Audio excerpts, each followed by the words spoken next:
Pas une journée ne passe sans que l'on parle de géopolitique. Si vous avez cliqué sur cette vidéo, c'est que la géopolitique vous intéresse. Je voulais vous partager deux techniques que j'ai développées au fil des ans et qui m'ont donné une compréhension du monde plus fine et qui pourront vous aider aussi dans votre lecture du monde. Alors, je ne suis pas expert, mais j'ai la chance de faire un boulot incroyable qui me permet d'allouer 100% de mon temps et de ma tête au fait de mieux comprendre la géopolitique, notamment en me confrontant à la réalité du terrain. Dans ce processus-là, j'ai fait des erreurs, des imprécisions, mais j'ai aussi appris beaucoup de choses. Tenez, regardez ces deux courbes. La première technique dont je voulais vous parler pour devenir meilleur en géopolitique, elle m'est apparue au moment où je me suis retrouvé ici et là, en même temps. Si vous ne comprenez rien, c'est normal, c'est parce que j'ai pas raconté cette histoire dans le bon ordre. On reprend depuis le début.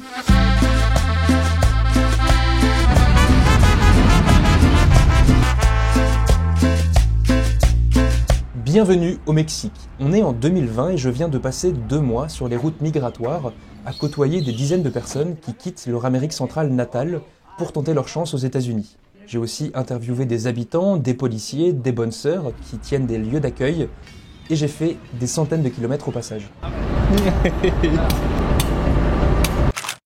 Avant de partir faire ce reportage, j'ai fait exactement comme à chaque fois, c'est-à-dire que j'ai fait un travail de recherche, je me suis énormément informé, j'ai interviewé des experts et rencontré différentes organisations.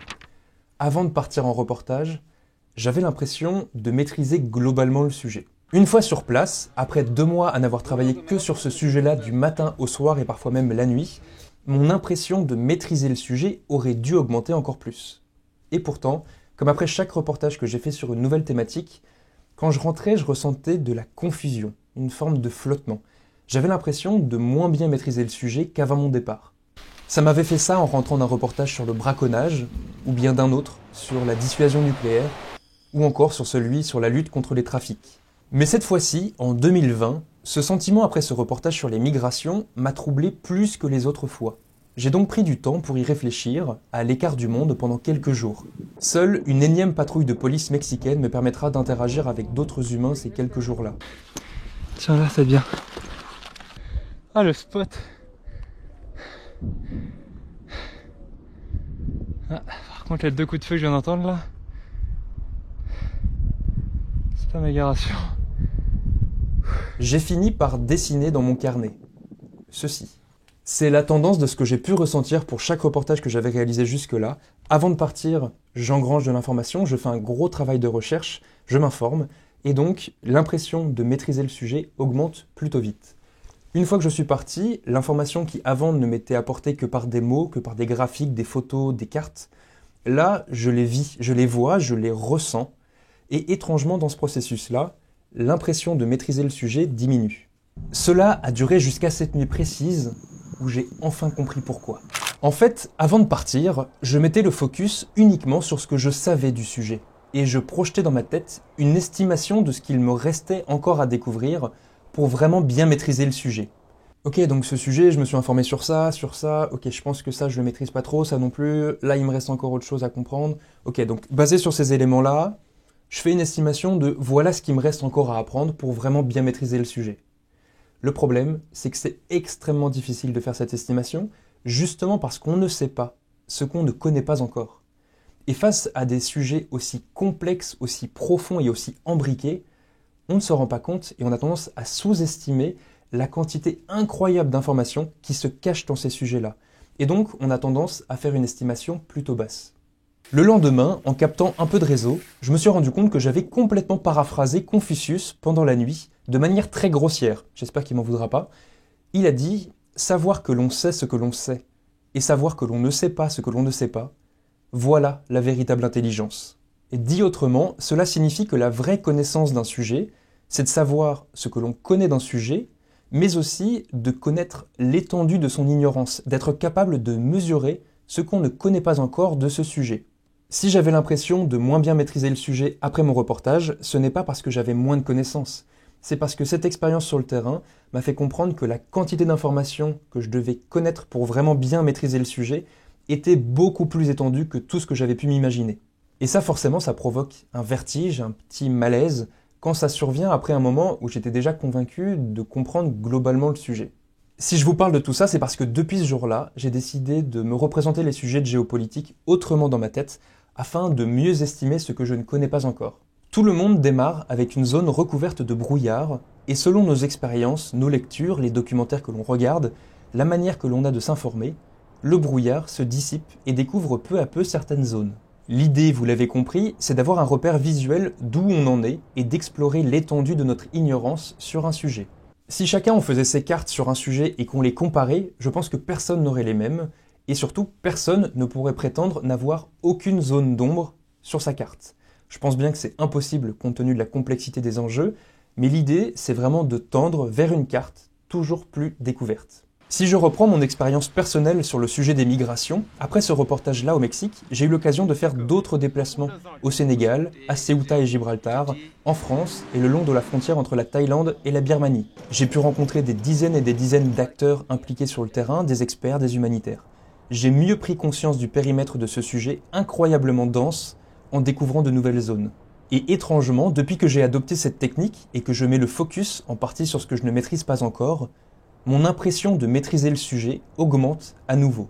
Vous reconnaissez ici, tout simplement, la courbe de l'effet Dunning-Kruger, qui est un biais personnel de surconfiance lié à la méconnaissance. Attention toutefois, ce schéma est volontairement simplifié et grossier par rapport à l'expérience originale de David Dunning et Justin Kruger menée en 1999. L'idée à retenir, c'est la tendance générale de la courbe par laquelle l'immense majorité des personnes passent, et il faut aussi retenir que questionner ce que l'on sait et remettre en question sa propre méconnaissance permet de ne pas rester bloqué là-haut. Mais ce n'est pas tout. Quelques jours plus tard, j'allais partir pour un nouveau reportage à quelques centaines de kilomètres de là sur le narcotrafic. Même logique que pour les autres sujets, j'évalue ce que je sais. Ok, donc Gilda, tu as vécu 2 ans dans le pays, tu as regardé toutes les séries Narcos, tu as lu beaucoup de rapports de l'ONU sur les drogues, des ouvrages économiques et géopolitiques, tu as rencontré quelques experts. Ok, donc Gilda, tu as fait ton travail de recherche, tu as l'impression d'être bien informé, mais attention à la courbe, et attention au fait que c'est ta première expérience sur le terrain, ta première confrontation à la réalité. Et si tu étais là-haut, et que ça allait redescendre, mais que tu le savais que ça allait redescendre? Eh bien, pour la première fois de ma vie, j'ai anticipé ce moment-là. Et donc, tous les aspects nouveaux qui survenaient pendant le reportage, j'ai été beaucoup plus alerte, je les ai intégrés beaucoup plus facilement, toujours dans cette logique de « je veux découvrir toujours plus de zones ». Et vraiment, ça a été bouleversant à quel point ça a facilité mon apprentissage. Ay, ay, mami, dame más. Me tienes embrujado que me diste de probar. Me pones bien loco, pongo bien high. No quiero compromiso, solo quiero one night. Solo una noche. Vous allez gagner 3 choses à adopter cette technique. Premièrement, vous serez plus prudent face aux sujets complexes, et collectivement, on va y gagner en créant un environnement plus sain. Je trouve que cette technique, elle permet facilement de dire « je ne sais pas ». Ce sujet-là, je connais ça, mais je connais pas ça, je connais pas ça, je connais pas ça. J'ai pas encore découvert ces zones. Je trouve que ça permet de tacler un travers humain qu'on observe parfois dans la vraie vie ou bien sur Internet, qui est que quand on parle d'un sujet, on a tellement peur peut-être d'être contredit ou de pas être crédible ou voilà, de passer pour un nul, que on peut se fermer à tous les éléments qui pourraient nous enrichir, mais qu'on rejette par peur d'être décrédibilisé. Avec cette technique, vous vous rappelez que c'est ça qui rend cette discipline aussi belle, complexe et passionnante, c'est qu'il ne faut jamais arrêter de poser des questions, de s'ouvrir, de questionner, de remettre en cause ce que l'on sait. Deuxièmement, cette technique vous permet de mieux approcher la réalité complexe des choses, vous habituez votre cerveau aux concepts complexes. Et troisième avantage, vous savez mieux quoi chercher pour vous améliorer. Lors du reportage sur le narcotrafic, le chef d'un village avait le haut de sa chemise ouverte et son collier a attiré mon attention. C'est le genre d'indice qui me serait certainement passé au-dessus de la tête si je n'avais pas adopté la technique. J'étais beaucoup plus ouvert à tous les petits aspects qui auraient pu m'échapper, et c'est pour ça que j'ai pas hésité à le questionner sur ce que c'était. Il m'a parlé de la Santa Muerte et de ce qu'elle représente pour ceux qui travaillent dans l'illégalité. Bam, je venais de découvrir une nouvelle zone, celle de la narcoculture. Et il y a plein de choses à découvrir là-dedans. Cette sainte mort qui divise la société mexicaine, elle fascine autant qu'elle fait peur.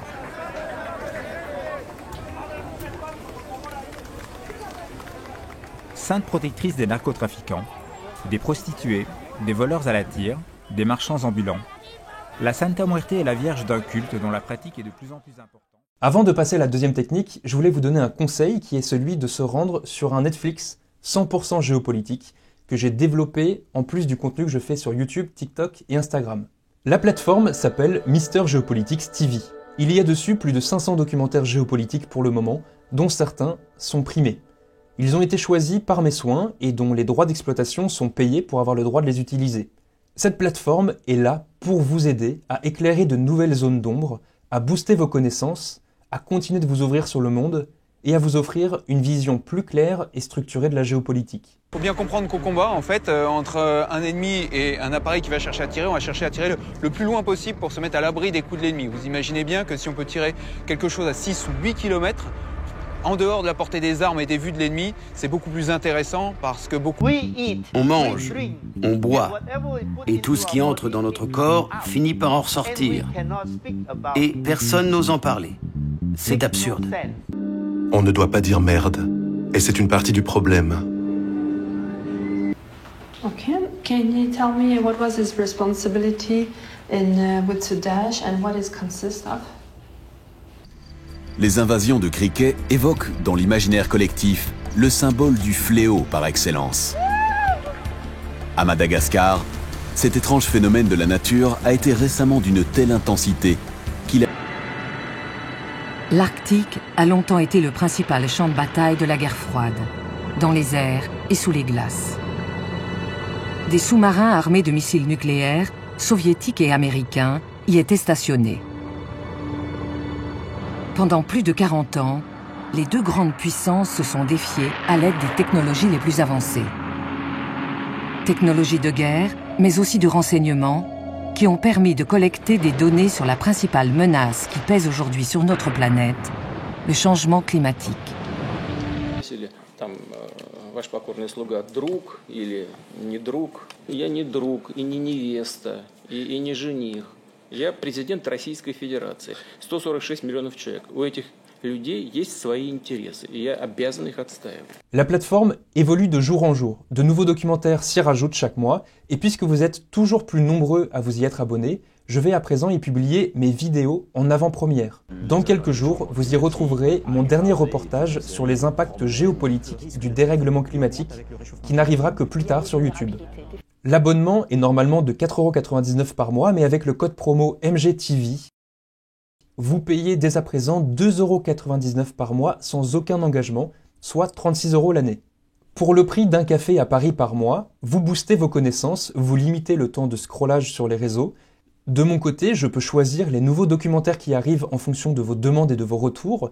Et cette plateforme, c'est un soutien financier qui me permet de réaliser mes propres reportages derrière, puisque un tiers de l'abonnement est directement réinvesti dans mes nouvelles vidéos. Avant que le code promo ne disparaisse, faites-vous ce cadeau de mieux comprendre le monde et soutenez en même temps la chaîne. Je vous ai mis les liens en description. Merci à tous ceux que je vais retrouver là-bas.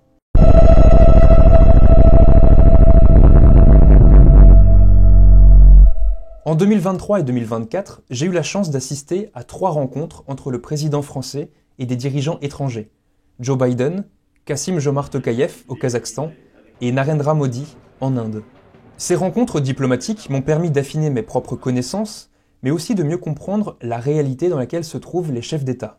Un décideur, lui, son objectif, c'est de préserver les intérêts d'un pays, c'est de garantir la sécurité et d'étendre l'influence sur la sphère internationale. Donc, les décideurs vont regarder le monde avec un regard différent. Ils vont regarder les choses au travers d'un prisme stratégique, c'est-à-dire qu'on va plus regarder les relations de pouvoir, les rapports de force et potentiellement les intérêts un peu stratégiques. Donc, si on prend un événement, si on prend par exemple l'organisation des Jeux Olympiques à Paris, et qu'on demande à un citoyen comment lui, il voit cet événement, il peut se dire que c'est un moment où on peut passer du bon temps, on peut être en communion avec plein d'autres personnes dans le pays, on peut se dépasser, se surpasser avec la compétitivité avec d'autres pays dans le monde. Si on demande à un chef d'État comment lui voit ce genre d'événement, il va pouvoir dire que c'est un événement qui va attirer de l'argent, des capitaux. C'est un moment où il va y avoir de la cohésion sociale, et donc potentiellement une plus grande popularité pour ce dirigeant. Mais il peut aussi y avoir un effet loupe qui fait que pendant quelques jours, il va y avoir toutes les caméras du monde entier qui vont être braquées sur ce pays-là, ce qui va permettre d'augmenter le prestige dans le monde et de véhiculer des messages un peu d'influence. J'ai donc développé une méthode qui permet de mieux se mettre à la place d'un décideur politique, ou du moins de mieux comprendre comment est-ce que lui voit le monde, Alors c'est une méthode qui est complètement de la bidouille maison, il n'y a rien de scientifique derrière, mais en attendant ça va être très facile pour vous à la mettre en application au quotidien. Vous allez donc dessiner un rond qui représente le pays qui vous intéresse, et à l'intérieur de celui-ci, vous allez faire glisser chaque jour plein d'éléments que vous voyez dans l'actualité, qui ont tous un lien avec l'intérieur du pays, et qui influencent un paramètre, est-ce que oui ou non, ça augmente la stabilité sociale. Donc vous pouvez vous représenter une aiguille, en bas c'est rouge, c'est-à-dire que ça va pas bien, en haut c'est vert, et forcément vous en tant que chef d'État, c'est vers là-haut qu'il faut que vous tendiez. Et cette aiguille, elle est très instable, elle bouge très très vite, c'est-à-dire qu'il n'y a pas beaucoup d'inertie, et ça représente tout simplement la réalité de cet équilibre un peu instable avec lequel les chefs d'État doivent composer chaque jour. Ensuite, vous dézoomez et vous réalisez un deuxième cercle plus grand que le premier et qui l'englobe, et dedans, vous allez pouvoir glisser tous les éléments que vous voyez passer chaque jour qui concernent l'international par rapport à ce pays, et qui vont tous influencer un élément.